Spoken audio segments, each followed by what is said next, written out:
हमारा धर्म क्या है? मनुष्य का धर्म है। धर्म की परिभाषाएं बहुत है। आप लोगों ने कहा सेवा, बिल्कुल सही कहा। मनुष्य का धर्म है सेवा, परहित सरिस धर्म नहीं भाई। सबसे बड़ा धर्म है सेवा। किसकी? सबकी सेवा करो। दूसरा धर्म, धर्म न दूसर सत्य समाना। सत्य बोलना सबसे बड़ा धर्म है। सत्य बोला करो। तीसरी परिभाषा, दया धर्म का मूल है। दया करना धर्म है। सेवा करना धर्म, दया करना धर्म, सत्य बोलना धर्म। ये तीनों आपके अंदर हैं तो आप इंसान नहीं, इंसान के रूप में देवता हैं, महान हैं। जिसके अंदर सत्य है, दया है, और एक बात याद रखिएगा कि इन तीनों में एक भी जिसके अंदर आ गया तो बाकी के दो लक्षण अपने आप आ जाएंगे। जो सत्यवादी होगा वो दयावान जरूर होगा, परोपकारी जरूर होगा, और जो परोपकारी होगा वो सत्यवान जरूर होगा, वो दयावान जरूर होगा। जो दयावान होगा वो सत्यवान जरूर होगा, परोपकारी। मतलब एक के आ जाने से सारे लक्षण, सारे गुण आपकी ओर खींचे चले आते। जैसे जहां गहरा होता है ना, पानी सब जगह गिरता है, बरसता है, पर पानी भरता कहां है? बोलो।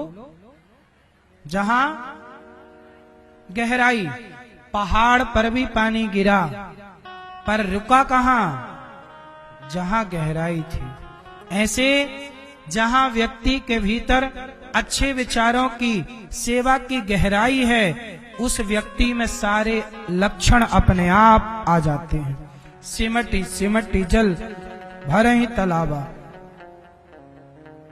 सारे गुण, आज एक गुण किसी के अंदर आया तो बाकी के गुण भी उसी की तरफ खिंचे। इसलिए आपने देखा होगा कि धनवानों की ओर धन और चला जाता है, धनी व्यक्ति और धनवान होता है, और गरीब जो है वही बढ़ता है ज्यादा।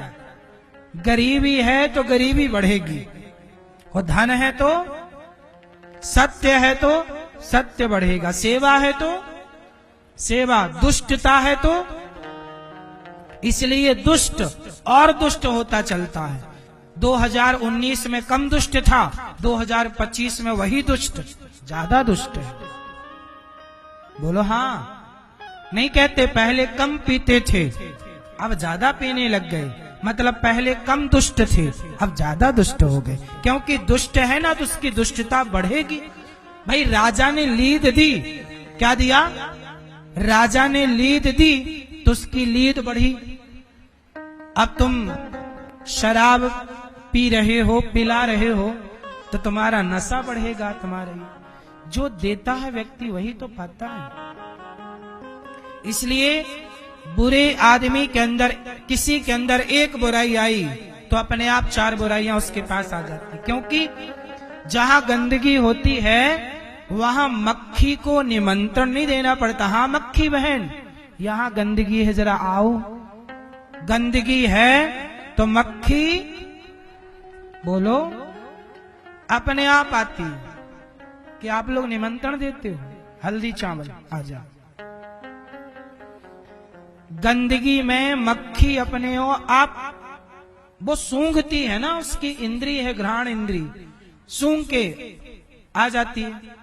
ऐसे ही है, आपके अंदर एक अच्छाई होगी तो सृष्टि में, इस ब्रह्मांड में जितनी अच्छाइयां हैं वो आपकी ओर खींची चली आएंगी। इसलिए अच्छा व्यक्ति और अच्छा होता जाता है, और यदि आपके अंदर बुराई आई तो और संभावना है कि आप और बुरे होंगे। सही है? इसलिए दुष्ट और दुष्ट होता चलता है। इसलिए कहता हूं अपने अंदर बुराई ना आने दो, आप अपने अंदर कमजोरी ना आने दो बुराइयों की। लड़ो, समाप्त करो इन बुराइयों को, और गरीबी से लड़ो और खत्म कर दो गरीबी को। मेहनत करो। गरीबी कहाँ नहीं है बताओ, और गरीबी कहाँ है बताओ। गरीबी कहाँ है और कहाँ नहीं है। चलो बताओ, आप बताओ भैया, गरीबी कहाँ है? बोलो, कहाँ है गरीबी और कहाँ नहीं है गरीबी? आप बताओ। है मन से, साफ मन है तो गरीबी नहीं ना है क्या? हाँ, अकर्मण्यता, सही कहा। गरीबी कहाँ है? जहां व्यक्ति कुछ नहीं करना चाहता, बैठे बैठे सब उसको चाहिए, करेगा कुछ नहीं पर चाहिए सब, वहां गरीबी जरूर रहेगी। और वहां केवल गरीबी नहीं रहेगी, वहां क्रोध भी रहेगा, वहां झगड़ा भी रहेगा। जो व्यक्ति कुछ नहीं करता और चाहता सब है, उस घर में गरीबी भी होगी, लड़ाई झगड़े भी होंगे, उस घर में अशांति होगी। क्योंकि एक बुराई है ना, तो सारी बुराइयां उसी तरफ आएंगी। गरीबी वहां है जहां व्यक्ति मेहनत नहीं करना चाहता, लेकिन जो व्यक्ति मजदूरी कर रहा है, मेहनत कर रहा है, अरे रिक्शा चलाने वाला भी यदि मेहनत कर रहा है तो वो गरीबी को हरा देता है और वो जीत जाता है। चाहो तो गरीबी को आप हरा सकते हो। बोलो हाँ। कितने लोग थे जो बहुत गरीब थे पर मेहनत की, बहुत सफल हो गए। अमीरी गरीबी किसी के बाप की बपौती नहीं है। चलो, लक्ष्मी जी किसके पांव दबाती हैं? जोर से, जोर से। क्यों? उत्तर क्यों? मैया बताओ, लक्ष्मी जी किसके पांव दबाती हैं? क्यों? नारायण के पांव क्यों दबाती हैं? क्यों? क्यों? पति हैं, पति तो आप लोगों के भी हैं, आप लोग कहां दबाते हैं?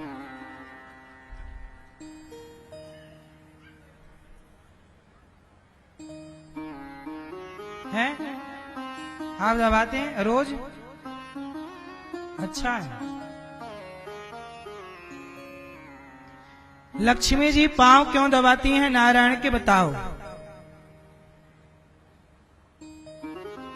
सुनो, लक्ष्मी जी पांव इसलिए दबाती हैं क्योंकि भगवान नारायण सबसे ज्यादा काम करते हैं।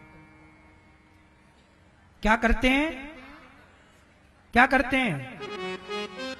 ब्रह्मा बनकर सृष्टि उत्पन्न करना, विष्णु बनकर पालन करना, शिव बनकर संहार करना, हर क्षण काम करते हैं भगवान। भगवान यदि काम करना छोड़ दें तो लक्ष्मी जी पांव दबाना छोड़ देंगे। ये मैसेज है समाज के लिए कि जो पुरुष काम करता है लक्ष्मी उसके चरणों में रहती है। जो व्यक्ति कर्मठ है, काम करने वाला है, लक्ष्मी उसके चरणों में रहेगी। वो काम नहीं करोगे तो बुद्धि भ्रष्ट हो जाएगी, एक एक रुपया को परेशान हो जाओगे। सच बताओ, लक्ष्मी कर्म करने वाले के पास है कि अकर्मण्य लोगों के पास? हाँ?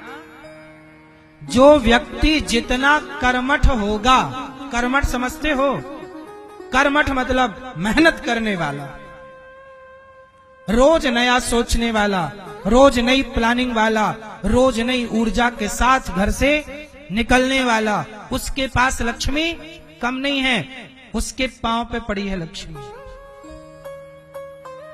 वो व्यक्ति लाख, 2 लाख, 10 लाख, 50 लाख को महंगा नहीं है, मेहनत ही है ना। तुम परेशान हो 1-1 हजार रुपए के लिए, तुम्हारे पास अच्छी प्लानिंग नहीं है, अच्छी सोच नहीं है। ईश्वर ने ताकत सबको एक सी दे रखी है, समय भी परमात्मा ने 24 घंटे आपको दिए तो 24 घंटे मुझे दिए। अडानी अंबानी के पास भी 24 घंटे हैं, उनके शरीर में भी उतना ही खून जितना आपके और हमारे शरीर के अंदर। उनके शरीर में भी 206 हड्डियां और हमारे शरीर में भी 206 हड्डियां। ईश्वर की संरचना सबकी एक सी है, ईश्वर की व्यवस्था एक सी है। अब जिसने जितनी मेहनत, कहते ना जिन खोदा तिन पाइया, जिसने जितना खोदा, जिसने जितना मेहनत किया उसने उतना पाया।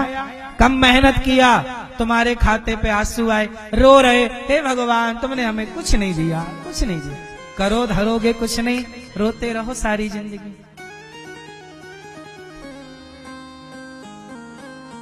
इसलिए लक्ष्मी जी पांव दबाती हैं, किसके? पुरुष तुम भी कमाओ, तुम्हारी पत्नी भी तुम्हारी सेवा ना करे। तुम कुछ करते नहीं, निठल्ले पड़े हो घर पे, तो पत्नी काहे को पांव दबाएगी? अरे कुछ काम करो, कुछ पैसे वैसे कमाओ, अच्छे से रहो, फिर पत्नी आएगी रोज दूध लेके, लो ताजा गरम केसर वाला दूध पियो, लाओ पांव में तेल लगाओ। फिर अब तुम अपनी पत्नी को साड़ी तक तो दिलाते नहीं। बढ़िया रानी वानी हार बनवाओ, सोना महंगा होता चला जा रहा है। पत्नी को बढ़िया दो सोने वाने का हार, इस दिवाली दिए कि नहीं? फिर दबाओ पांव मस्त। दीपावली में हार ले लो, साल भर पांव दबाओ, चार्ज हो जाओ 1 साल के लिए। अगले साल फिर लो हार, फिर साल भर के लिए। और जिस साल ना मिले तो बम, इस साल पांव नहीं दबेंगे।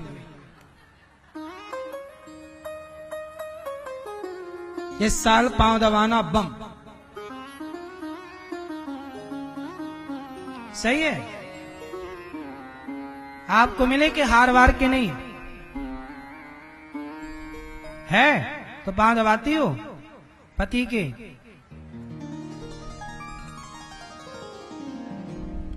ये वीडियो बनाने लगे, सुनवाएंगे पत्नी को, देखो ये भैया यही है, कहाँ है?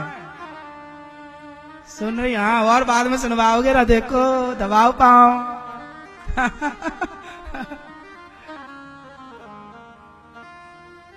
बना लो, हम बोल दे रहे हैं।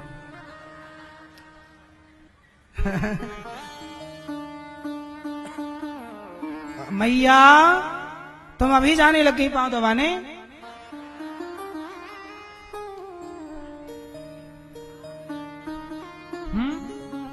हार लेने जा रही है, जाओ ले आओ, रखा है पति ने ले रखा है।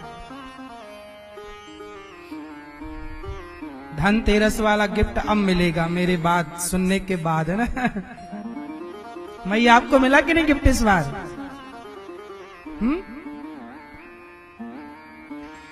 कुल मिला के देखो, ये हमारे यहाँ हमारी संस्कृति ना, हमारे मंदिर भी, हमारे यहाँ मूर्तियां भी, प्रतिमाएं सब कुछ सिखाती हैं। आप ना सीखें तो वो अलग विषय है। हमारे यहाँ बिना साइंटिफिक कुछ नहीं है, हर चीज के पीछे एक कारण है, गहरा विज्ञान है। उसे ना समझने के कारण हम लोगों का नुकसान हो गया। इसलिए लक्ष्मी नारायण के पांव क्यों दबाती हैं? कारण है। नारायण सदा लक्ष्मी के साथ क्यों रहते हैं? कारण है। भगवान नारायण की सैया शेष क्यों है? शेष नाग कारण है। भगवान नारायण किस पर लेटते हैं? किस पे? शेष नाग। क्यों? पीली मैया उत्तर दो। भगवान नारायण शेष नाग पर, सबका वाहन अलग अलग है। दुर्गा जी शेर पर, शंकर जी नंदी पर, गणेश जी चूहे पर, ब्रह्मा जी कमल पर,